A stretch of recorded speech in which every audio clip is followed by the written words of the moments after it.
Dean Green, deans, university leadership, faculty, staff, parents, friends, and the 2015 class of New York University's Tisch School of the Arts. Thank you for inviting me to celebrate with you today. Tisch graduates, you made it.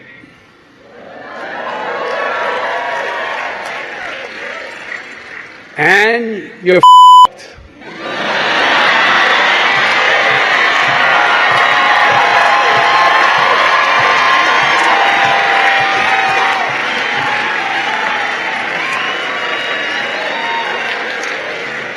Think about that. The graduates from the College of Nursing, they all have jobs. The graduates from the College of Dentistry, fully employed. The Leonard N. Stern School of Business graduates, they're covered. The School of Medicine graduates, each one will get a job. The proud graduates of the NY School of Law, they're covered. And if they're not, who cares? They're lawyers.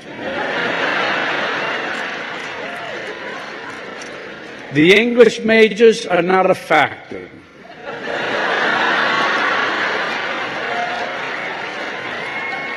They'll be home writing their novels. Teachers, they'll all be working.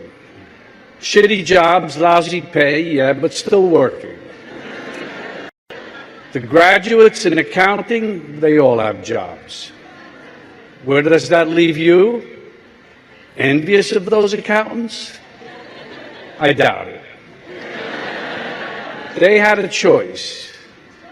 Maybe they were passionate about accounting, but I think it's more likely that they used reason and logic and common sense to reach for a career that could give them the expectation of success and stability. Reason, logic, common sense at the Tisch School of Arts? Are you kidding me? But you didn't have that choice, did you? You discovered a talent, developed an ambition, and recognized your passion. When you feel that, you can't fight it. You just go with it. When it comes to the arts, passion should always trump common sense. You aren't just following dreams, you're reaching for your destiny. You're a dancer, a singer, a choreographer, a musician, a filmmaker, a writer, a photographer, a director, a producer, an actor, an artist. Yeah, you're fucked. The good news is that that's not a bad place to start.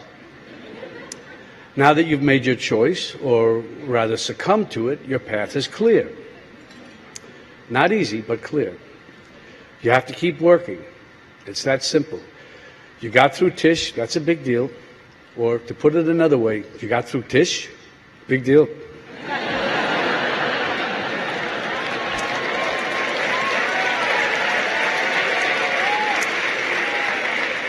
Well, it's a start. On this day of triumphantly graduating, a new door is opening for you. A door to a lifetime of rejection. It's inevitable. It's what graduates call the real world. You'll experience it auditioning for a part or a place in a company. It'll happen to you when you're looking for backers for a project. You'll feel it when doors close on you while you're trying to get attention for something you've written and when you're looking for a directing or a choreography job. How do you cope with it? I hear that Valium and Vicodin work. Well, I don't know. You can't be too relaxed and do what we do. And you don't want to block the pain too much. Without the pain, what will we talk about? Though I I would make an exception for having a couple of drinks if hypothetically you had to speak to 1,000 graduates and their families at a commencement ceremony. Excuse me.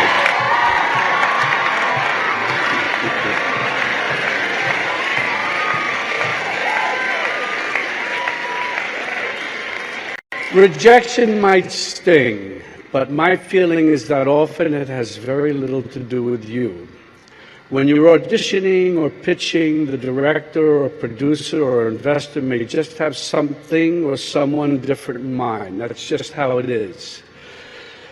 That happened to me recently when I auditioned for the role of Martin Luther King in Selma.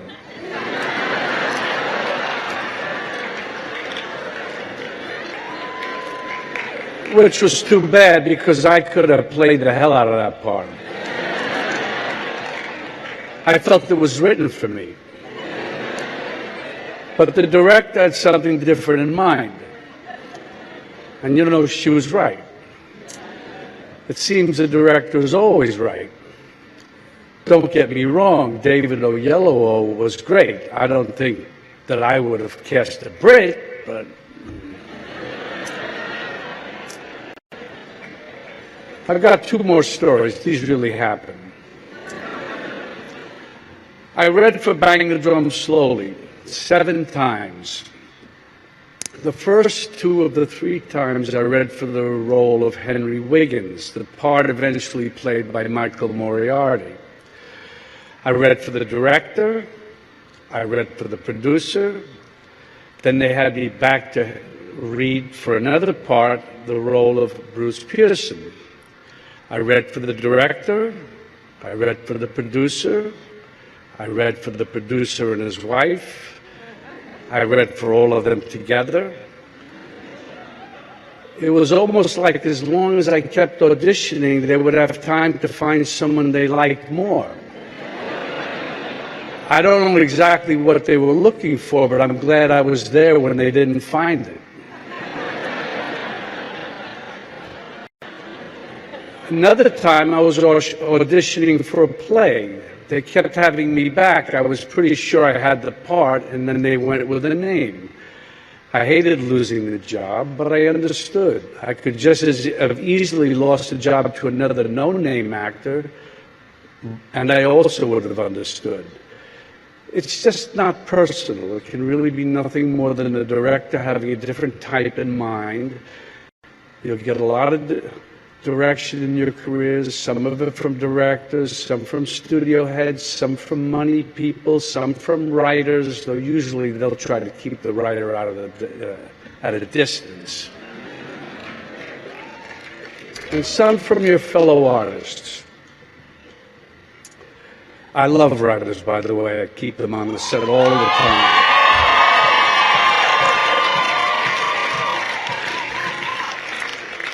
Listen to all of it and listen to yourself. I'm mostly going to talk about these ideas in movie actor terms, but I think this applies to all of you. You'll find comparable situations in all the disciplines. The way the director gets to be right is you help him or her be right. You may start out with different ideas. The director will have a vision. You will have ideas about your character. When you're a young actor starting out, your opinions may not be trusted as much as they will later on in your career. You've been hired because the director saw something in your audition, your reading, in you that fit their concept. You may be given the opportunity to try it your way, but the final decision will be the director's. Later in your career, when there's a body of work to refer to, there may be more trust from the director, but it's pretty much the same thing. You may have more opportunities to try it your way and may think the director has agreed to your take, agreed your take is the best, but if it's a movie, you'll be nowhere near the editing room where the director makes the final decision. It's best when you can work it out together. As an actor, you always want to be true to your character and be true to yourself. But the bottom line is, you got the part. And that's very important. As a director, or producer, you also have to be true to yourself and to the work. A film, a dance, a play, they're not tents where artists get to play and express their individuality. They're works of art that depend on the contributions and collaboration of a group of artists. And it's a big group. It includes production and costume designers, directors of photography, makeup and hair, stage managers, assistant directors, choreographers, etc., many more to name that I won't now. Everyone plays an important part, an essential part. A director or producer, choreographer, or company artistic director, these are powerful positions. But the power doesn't come from the title. The power comes from trust, respect, vision, work, and again, collaboration.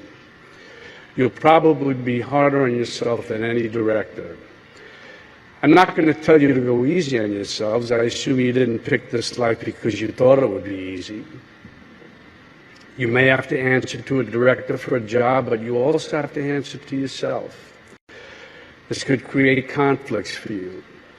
You want to play the role your way, and the director has a different idea. Discuss it with the director. Maybe there's a compromise. There always should be the space to try it both ways. But don't make a production. But don't make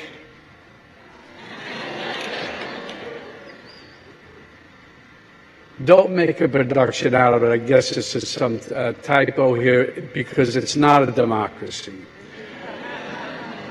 On the set or on the stage, someone has to make the final decision. Someone has to pull it all together.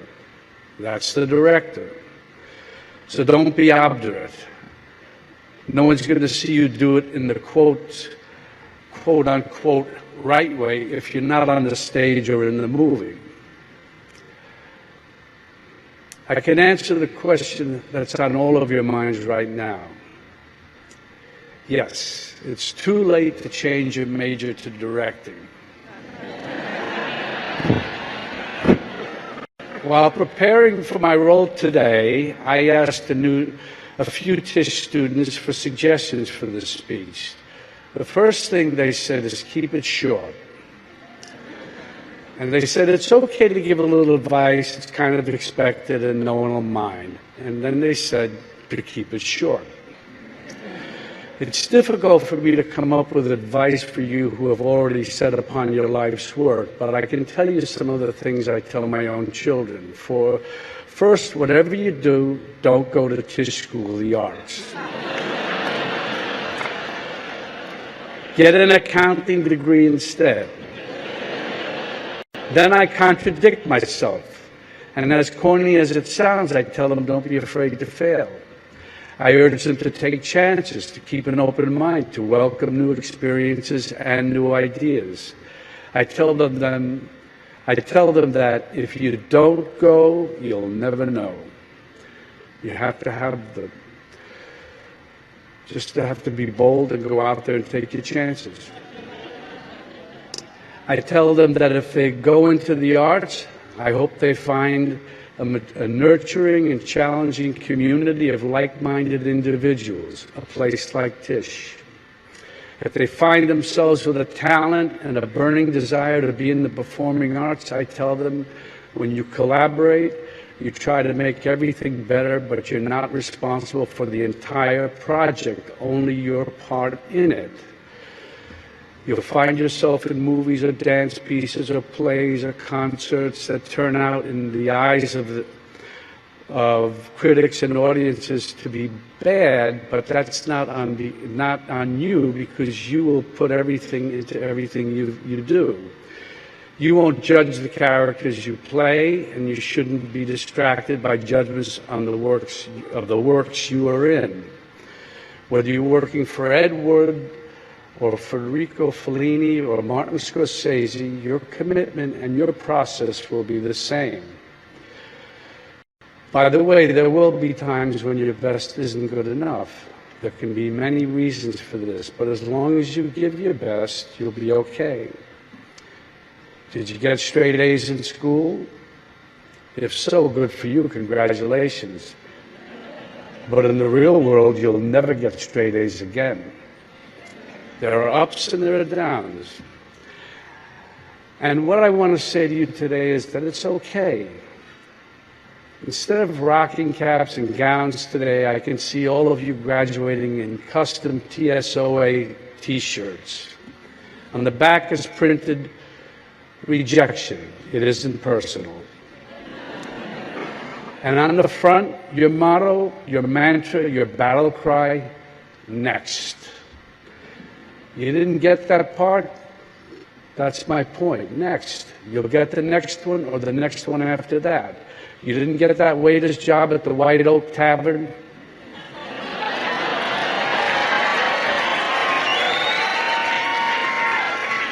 Next. You'll get the next one, or you'll get the next gig tending bar at Josie's.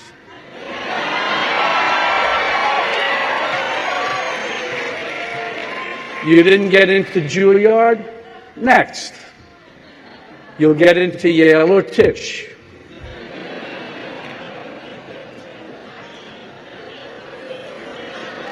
You guys like that joke, so it's okay.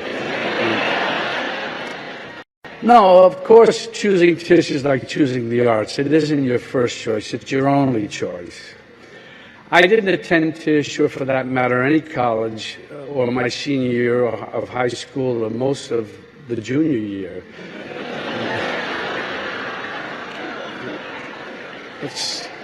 Still, I've felt part of the Tisch community for a long time. I grew up in the same neighborhood as Tisch. I've worked for and with a lot of people who attended Tisch, including Marty Scorsese, class of '64.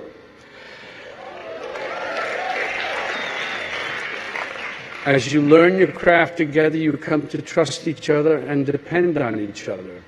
This encourages taking creative risks because you all have the sense that you're in it together. It's no surprise that we often work with the same people over and over. I did 8 pictures with Marty and plan to do more. He did about 25 with his editor, Thelma Schoonmaker, who he met at Tisch when she worked on a student film in the summer of '63. Other directors, Cassavetes, Fellini, Hitchcock, came back to the same collaborators over and over, almost like a repertoire company. And now David O. Russell and Wes Anderson are continuing that tradition. Treasure the associations and friendships and working relationships with the people in your classes and your early work. You never know what might come from it. There could be a major creative shift or a small detail that can make a major impression.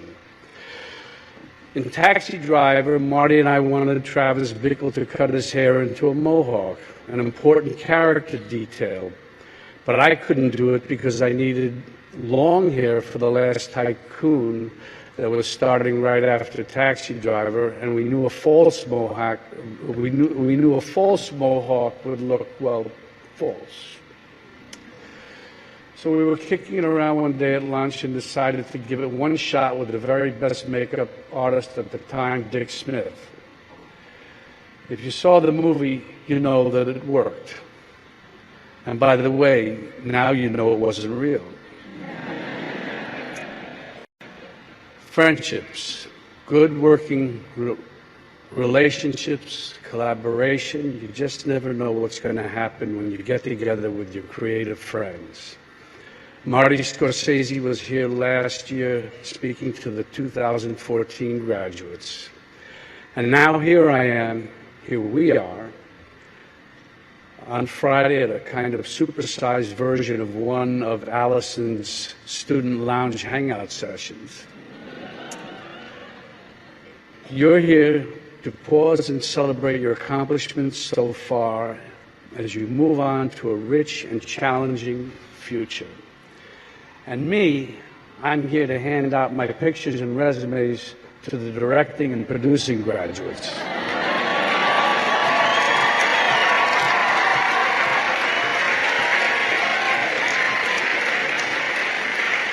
I'm excited and honored to be in a room full of young creators who make me hopeful about the future of the performing and media arts. I know you're going to make it, all of you. Break a leg. Next. Thank you.